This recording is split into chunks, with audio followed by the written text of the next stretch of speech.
Hello guys, ARS study point channel पर आपका स्वागत है। हम आपके लिए बीपीएससी प्रीलिम्स प्रीवियस सीरीज लेकर आए हैं। इस सीरीज में हम बीपीएससी प्रीलिम्स एग्जाम में अब तक के पूछे गए सारे प्रश्नों को कवर कराने वाले हैं, और वो भी टॉपिक वाइज टॉपिक। अगर आप बीपीएससी प्रीलिम्स परीक्षा पास करना चाहते हैं तो इस सीरीज को भूलकर भी नज़रअंदाज ना करें। यह series Monday to Friday between 6 to 7 AM 66 BPSC prelims exam तक चलेगा। आज का हमारा टॉपिक है वैदिक सभ्यता। वैदिक सभ्यता का ये सेकेंड पार्ट है। ये बीपीएससी प्रीलिम्स प्रीवियस सीरीज का 5th वीडियो है। अगर आप पहले का वीडियो नहीं देखा है तो उसका लिंक नीचे डिस्क्रिप्शन बॉक्स में दिया गया है। साथ ही डिस्क्रिप्शन बॉक्स में हमारा FB ग्रुप, टेलीग्राम चैनल तथा ट्विटर का भी लिंक दिया गया है, आप हमें फॉलो कर लें। इस वीडियो को पूरा देखें। अगर ये वीडियो आपको अच्छी लगे तो लाइक करें, अपने दोस्तों के साथ शेयर करें और साथ ही हमारे चैनल को सब्सक्राइब करें और बेल आइकन को प्रेस करें, जिससे हमारे चैनल के हर अपडेट का नोटिफिकेशन आपको मिलती रहेगी। चलिए प्रश्न स्टार्ट करते हैं। आज का हमारा पहला प्रश्न है, निम्न में से कौन सा अभिलेख ईरान से भारत में आर्यों की आने की सूचना देता है? ऑप्शन ए है बोगज कोई, ऑप्शन बी है मानसेहरा, ऑप्शन सी है जूनागढ़, ऑप्शन डी है शाहबाज गढ़ी। इसका सही आंसर होगा ए बोगज कोई। ध्यान रखिएगा, बोगज कोई अभिलेख ईरान से भारत में आर्यों की आने की सूचना देता है। अब आते नेक्स्ट क्वेश्चन पे। हमारा नेक्स्ट क्वेश्चन है, गायत्री मंत्र की रचना किसने की थी? ऑप्शन ए है लोपामुद्रा ने, ऑप्शन बी है विश्वामित्र ने, ऑप्शन सी है गार्गी ने, ऑप्शन डी है इनमें से कोई नहीं। इसका सही आंसर होगा बी विश्वामित्र ने। ध्यान रखिएगा, गायत्री मंत्र की रचना विश्वामित्र ने की थी। गायत्री मंत्र का संबंध ऋग्वेद के 3य मंडल से है। अब आते नेक्स्ट क्वेश्चन पे। हमारा नेक्स्ट क्वेश्चन है, निम्न में से किसने आर्यों का आदि देश के बारे में लिखा था? ऑप्शन ए है एनी बेसेंट ने, ऑप्शन बी है बाल गंगाधर तिलक ने, ऑप्शन सी है विवेकानंद ने, ऑप्शन डी है शंकराचार्य ने। इसका सही आंसर होगा बी बाल गंगाधर तिलक ने। अब आते नेक्स्ट क्वेश्चन पे। हमारा नेक्स्ट क्वेश्चन है, पुराणों की संख्या कितनी है? ऑप्शन ए है 115, ऑप्शन बी है 116, ऑप्शन सी है 117, ऑप्शन डी है 118। इसका सही आंसर होगा डी 118। साथ ही ध्यान रखिएगा, सबसे प्राचीन पुराण मत्स्य है। ध्यान रखिएगा, सबसे प्राचीन पुराण मत्स्य है। अब आते नेक्स्ट क्वेश्चन पे। हमारा नेक्स्ट क्वेश्चन है, गोत्र शब्द का प्रयोग सर्वप्रथम किस वेद में हुआ था? ऑप्शन ए है ऋग्वेद में, ऑप्शन बी है यजुर्वेद में, ऑप्शन सी है सामवेद में, ऑप्शन डी है अथर्ववेद में। इसका सही आंसर होगा ए ऋग्वेद में। अब आते नेक्स्ट क्वेश्चन पे। हमारा नेक्स्ट क्वेश्चन है, श्रीमद् भगवद गीता मौलिक रूप में लिखी गई थी। ऑप्शन ए है हिंदी में, ऑप्शन बी है संस्कृत में, ऑप्शन सी है अंग्रेजी में, ऑप्शन डी है इनमें से कोई नहीं। इसका सही आंसर होगा बी संस्कृत में। अब आते नेक्स्ट क्वेश्चन पे। हमारा नेक्स्ट क्वेश्चन है, पुरुष में का उल्लेख हुआ है। ऑप्शन ए है शतपथ में, ऑप्शन बी है ब्राह्मण में, ऑप्शन सी है ऐत्रेय में, ऑप्शन डी है गोपथ में, ऑप्शन ई है इनमें से कोई नहीं। इसका सही आंसर होगा ए शतपथ में। अब आते नेक्स्ट क्वेश्चन पे। हमारा नेक्स्ट क्वेश्चन है, गोत्र प्रथा की स्थापना किस काल में हुई थी? ऑप्शन ए है पाषाण काल में, ऑप्शन बी है महापाषाण काल में, ऑप्शन सी है उत्तर वैदिक काल में, ऑप्शन डी है पूर्व वैदिक काल में। इसका सही आंसर होगा उत्तर वैदिक काल में, ऑप्शन नंबर सी। ध्यान रखिएगा, गोत्र प्रथा की स्थापना उत्तर वैदिक काल में हुई थी। साथ ही ध्यान रखिएगा, जिस काल की जानकारी सामवेद, यजुर्वेद तथा अथर्ववेद से मिलती है उसे उत्तर वैदिक काल कहते हैं। इसकी अवधि 1000 से 600 ईसा पूर्व मानी जाती है। अब आते नेक्स्ट क्वेश्चन पे। हमारा नेक्स्ट क्वेश्चन है, उत्तर वैदिक काल में से किसको संस्कृति का धूर समझा जाता था? ऑप्शन ए है अंग को, ऑप्शन बी है मगध को, ऑप्शन सी है ए और बी दोनों को, ऑप्शन डी है इनमें से कोई नहीं। इसका सही आंसर होगा सी ए और बी दोनों को। अब आते नेक्स्ट क्वेश्चन पे। हमारा नेक्स्ट क्वेश्चन है, पूर्व वैदिक आर्यों का धर्म प्रमुखता था। ऑप्शन ए यज्ञ, ऑप्शन बी है प्रकृति पूजा, ऑप्शन सी है ए और बी दोनों, ऑप्शन डी है इनमें से कोई नहीं। इसका सही आंसर होगा सी ए और बी दोनों। अब आते नेक्स्ट क्वेश्चन पे। हमारा नेक्स्ट क्वेश्चन है, शतपथ ब्राह्मण में उल्लिखित राजा विदेह माधव से संबंधित ऋषि कौन थे? ऑप्शन ए है ऋषि गौतम राहुगढ़, ऑप्शन बी है विश्वामित्र, ऑप्शन सी है लोपामुद्रा, ऑप्शन डी है इनमें से कोई नहीं। इसका सही आंसर होगा ए ऋषि गौतम राहुगढ़। ध्यान रखिएगा, शतपथ ब्राह्मण में उल्लिखित राजा विदेह माधव से संबंधित ऋषि गौतम राहुगढ़ थे। अब आते नेक्स्ट क्वेश्चन पे। हमारा नेक्स्ट क्वेश्चन है सर्ग, प्रतिसर्ग, वंश, मनयंत्र और वंशानुचरित किसके संकेतक हैं? ऑप्शन है काव्यों के, ऑप्शन बी पुराणों के, ऑप्शन सी उपनिषदों के, ऑप्शन डी इनमें से कोई नहीं। इसका सही आंसर होगा बी, पुराणों के। अब आते हैं नेक्स्ट क्वेश्चन पे। हमारा नेक्स्ट क्वेश्चन है महाभारत मूलतः किसके रूप में जानी जाती थी? ऑप्शन है उपनिषद के रूप में, ऑप्शन बी है काव्य के रूप में, ऑप्शन सी है जय संहिता के रूप में, ऑप्शन डी है इनमें से कोई नहीं। इसका सही आंसर होगा सी, जय संहिता के रूप में। अब आते हैं नेक्स्ट क्वेश्चन पे। हमारा नेक्स्ट क्वेश्चन है 14वीं सदी ईस्वी पूर्व का बोगस कोई अभिलेख महत्वपूर्ण है क्योंकि ऑप्शन है यहाँ से प्राप्त अभिलेखों में वैदिक देवता एवं देवियों का नामोल्लेख प्राप्त होता है, ऑप्शन बी है यहाँ से प्राप्त अभिलेख में लोहे के प्रयोग का नामोल्लेख प्राप्त होता है, ऑप्शन सी है ए और बी दोनों, ऑप्शन डी है इनमें से कोई नहीं। इसका सही आंसर होगा ए, यहाँ से प्राप्त अभिलेखों में वैदिक देवता एवं देवियों का नामोल्लेख प्राप्त होता है। अब आते नेक्स्ट क्वेश्चन पे। हमारा नेक्स्ट क्वेश्चन है ऋग्वेद काल में जनता मुख्यतया किसमें विश्वास करती थी? ऑप्शन ए है बलि में, ऑप्शन बी है कर्मकांड में, ऑप्शन सी ए और बी दोनों में, ऑप्शन डी है इनमें से कोई नहीं। इसका सही आंसर होगा सी, ए और बी दोनों में, बलि में और कर्मकांड में, दोनों में ऋग्वेद काल की जनता विश्वास करती थी। अब आते नेक्स्ट क्वेश्चन पे। हमारा नेक्स्ट क्वेश्चन है अछूत की अवधारणा स्पष्ट रूप से कब उद्धृत हुई थी? ऑप्शन ए है धर्मशास्त्र के समय में, ऑप्शन बी है उत्तर वैदिक काल में, ऑप्शन सी है पाषाण काल में, ऑप्शन डी है इनमें से कोई नहीं। इसका सही आंसर होगा ए, धर्मशास्त्र के समय में। अब आते नेक्स्ट क्वेश्चन पे। हमारा नेक्स्ट क्वेश्चन है ऋग्वेद में उल्लिखित प्रसिद्ध 10 राजाओं का युद्ध किस नदी के किनारे लड़ा गया था? ऑप्शन ए है सतलज, ऑप्शन बी है सरस्वती, ऑप्शन सी है सिंधु, ऑप्शन डी है पुरुषड़ी। इसका सही आंसर होगा डी, पुरुषड़ी। ध्यान रखिएगा, ऋग्वेद में उल्लिखित प्रसिद्ध 10 राजाओं का युद्ध पुरुषड़ी नदी के किनारे लड़ा गया था। साथ ही ध्यान रखिएगा 10 राजाओं के युद्ध का वर्णन 7वें मंडल से मिलता है। अब आते नेक्स्ट क्वेश्चन पे। हमारा नेक्स्ट क्वेश्चन है वैदिक कर्मकांड में होता का संबंध किस वेद से है? ऑप्शन है Samaveda, option B Yajurveda, option C Rigveda, option D Atharvaveda. इसका सही आंसर होगा ए, ऋग्वेद। इसका सही आंसर होगा सी, ऋग्वेद।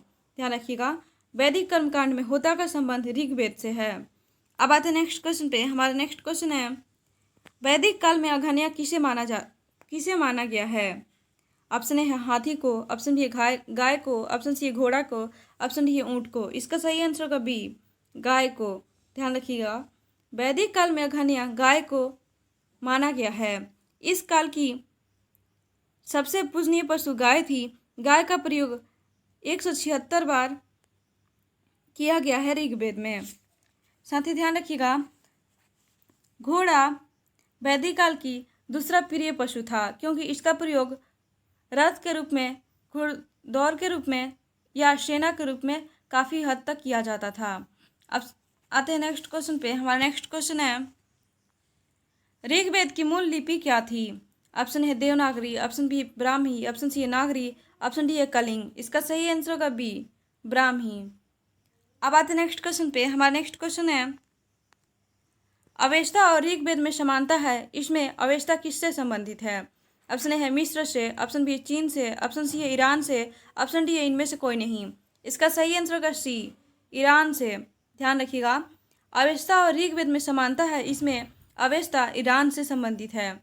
अब आते नेक्स्ट क्वेश्चन पे। हमारा नेक्स्ट क्वेश्चन है हिंदू पौराणिक कथा के अनुसार समुद्र मंथन हेतु जिस सर्प ने रस्सी रूप में स्वयं को प्रस्तुत किया है वह है? ऑप्शन है वासुकी, ऑप्शन बी है अजगर, option C anaconda, option D है करैत। इसका सही आंसर होगा ए, वासुकी।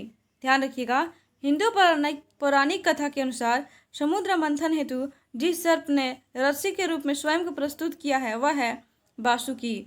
अब आते नेक्स्ट क्वेश्चन पे। हमारा नेक्स्ट क्वेश्चन है निम्न में से किस नदी को ऋग्वेद में माते तमा, देवी तमा एवं नदी तमा के रूप में संबोधित किया गया है? ऑप्शन है Sindhu, option B Yamuna, option C Vitasta, option D है सरस्वती। इसका सही आंसर होगा डी सरस्वती। ध्यान रखिएगा, सरस्वती नदी को ऋग्वेद में माते तमा, देवी तमा एवं नदी तमा के रूप में संबोधित किया गया है। अब आते नेक्स्ट क्वेश्चन पे। हमारा नेक्स्ट क्वेश्चन है, ऋग्वैदिक आर्यों के पंचजन कौन थे? ऑप्शन ए है यदु, ऑप्शन बी है पुरु, ऑप्शन सी है अनु, ऑप्शन डी है तुर्वसु, ऑप्शन ई है दरधरयु, ध्रुधरयु, ऑप्शन एफ है उपर्युक्त सभी। इसका सही आंसर होगा एफ उपर्युक्त सभी। ऋग्वैदिक आर्यों के पंचजन यदु, पुरु, अनु, तुर्वसु तथा ध्रुधरयु थे। अब आते नेक्स्ट क्वेश्चन पे। हमारा नेक्स्ट क्वेश्चन है, सत्यकाम जबाल की कथा जो अनब्याही माँ होने के लक्षण को चुनौती देती है, किसमें उल्लेखित है? ऑप्शन है छंदोग्य उपनिषद में, ऑप्शन बी है कठोपनिषद में, ऑप्शन सी है श्वेताश्वर उपनिषद में, ऑप्शन डी है इनमें से कोई नहीं। इसका सही आंसर होगा ये छंदोग्य उपनिषद में। ध्यान रखिएगा, सत्यकाम जबाल की कथा जो अनब्याही माँ होने के लक्षण को चुनौती देती है, छंदोग्य उपनिषद में उल्लिखित है। अब आते नेक्स्ट क्वेश्चन पे। हमारा नेक्स्ट क्वेश्चन है, सत्यमेव जयते शब्द कहाँ से लिया गया है?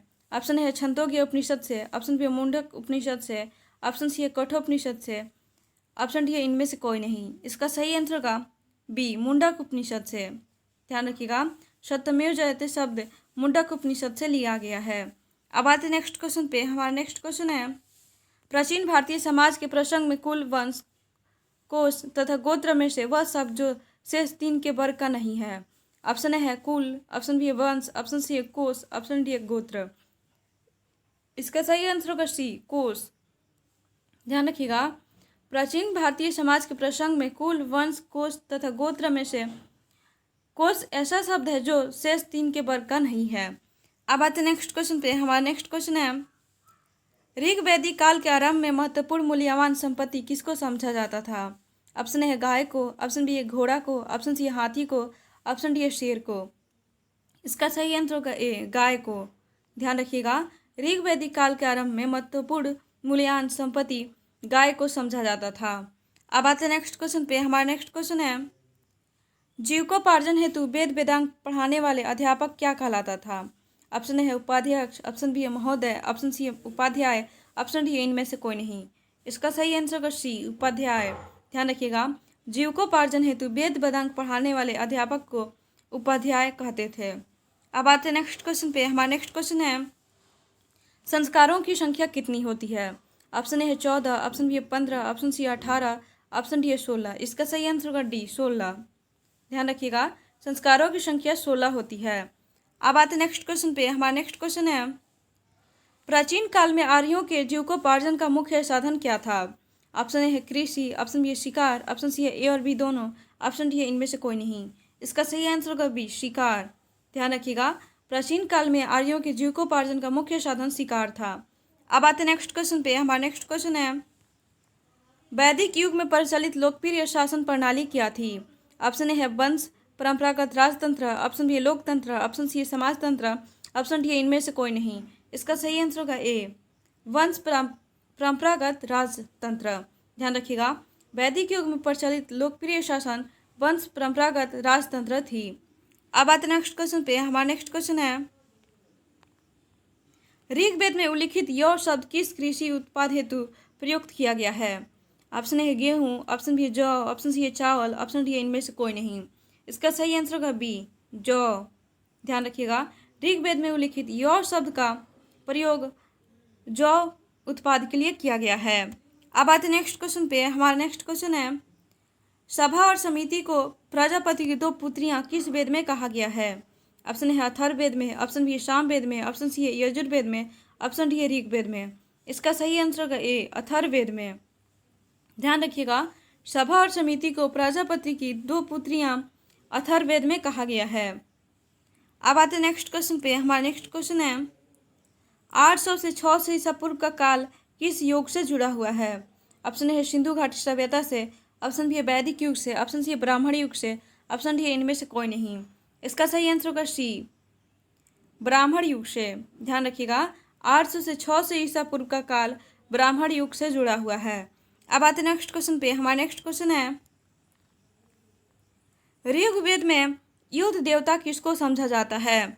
ऑप्शन है विष्णु को, ऑप्शन बी है शिव को, ऑप्शन सी है इंद्र को, ऑप्शन डी है अग्नि को।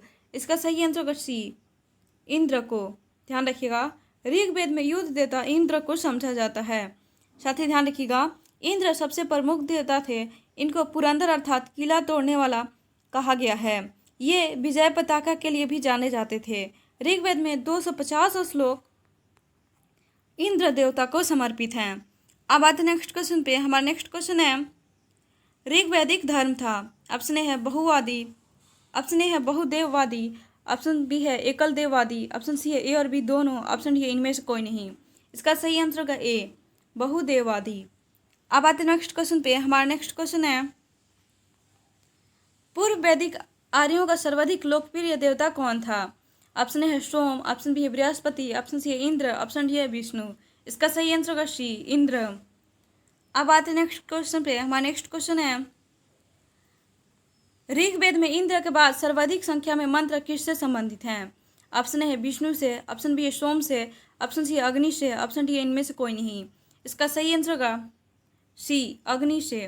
ध्यान रखिएगा, ऋग्वेद में इंद्र के बाद सर्वाधिक संख्या में मंत्र अग्नि से संबंधित हैं। साथ ही ध्यान रखिएगा, अग्नि दूसरे प्रमुख देवता के रूप में जाने जाते थे। इनको मध्यस्थ देवता भी कहा जाता था, अर्थात इंसानों और भगवान के बीच के देवता कहा जाता था। अग्नि में कुछ समर्पित किया जाता था तो अग्नि देवता भगवान के पास पहुंचा देते थे, ऐसा मानना था। ऋग्वेद में 200 श्लोक अग्नि देवता को समर्पित हैं तथा 250 श्लोक इंद्र को समर्पित हैं। अब आते हैं नेक्स्ट क्वेश्चन पे। हमारा नेक्स्ट क्वेश्चन है, आयुर्वेद अर्थात जीवन का विज्ञान का उल्लेख सर्वप्रथम किस वेद में मिलता है? ऑप्शन है सामवेद, ऑप्शन बी है यजुर्वेद, ऑप्शन सी है ऋग्वेद, ऑप्शन डी अथर्ववेद। इसका सही आंसर होगा डी, अथर्ववेद। ध्यान रखिएगा, आयुर्वेद अर्थात जीवन का विज्ञान का उल्लेख सर्वप्रथम अथर्ववेद में मिलता है। अब आते हैं नेक्स्ट क्वेश्चन पे। हमारा नेक्स्ट क्वेश्चन है, सर्वाधिक ऋग्वैदिक सूक्त किसको समर्पित है?